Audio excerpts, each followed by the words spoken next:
Sejak tahun 2004, kasus HIV/AIDS terus meluas di 23 kabupaten kota di Aceh. Data dari Dinas Kesehatan Provinsi Aceh menunjukkan kota Banda Aceh dan Kabupaten Aceh Utara memiliki kasus HIV/AIDS tertinggi. Sejak tahun 2004, penyebaran HIV/AIDS terus meluas di 23 kabupaten kota di Aceh.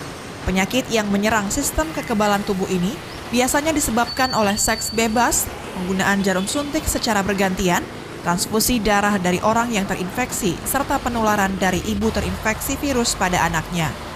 Dalam 3 tahun terakhir, kasus HIV/AIDS di 23 kabupaten kota menunjukkan tren yang fluktuatif. Di sejumlah daerah seperti Aceh Tamiang dan Banda Aceh, kasus HIV/AIDS bahkan meningkat. Sementara itu, dari total kasus HIV/AIDS sejak tahun 2004 hingga Mei 2017, Kota Banda Aceh menjadi daerah dengan kasus HIV/AIDS tertinggi, yaitu mencapai 67 kasus.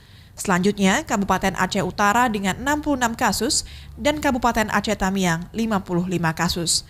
Untuk membatasi virus merusak sistem kekebalan tubuh lebih luas, kini tersedia obat antiretroviral yang selama ini digunakan orang dengan HIV/AIDS atau ODA. Tim Liputan Metro TV.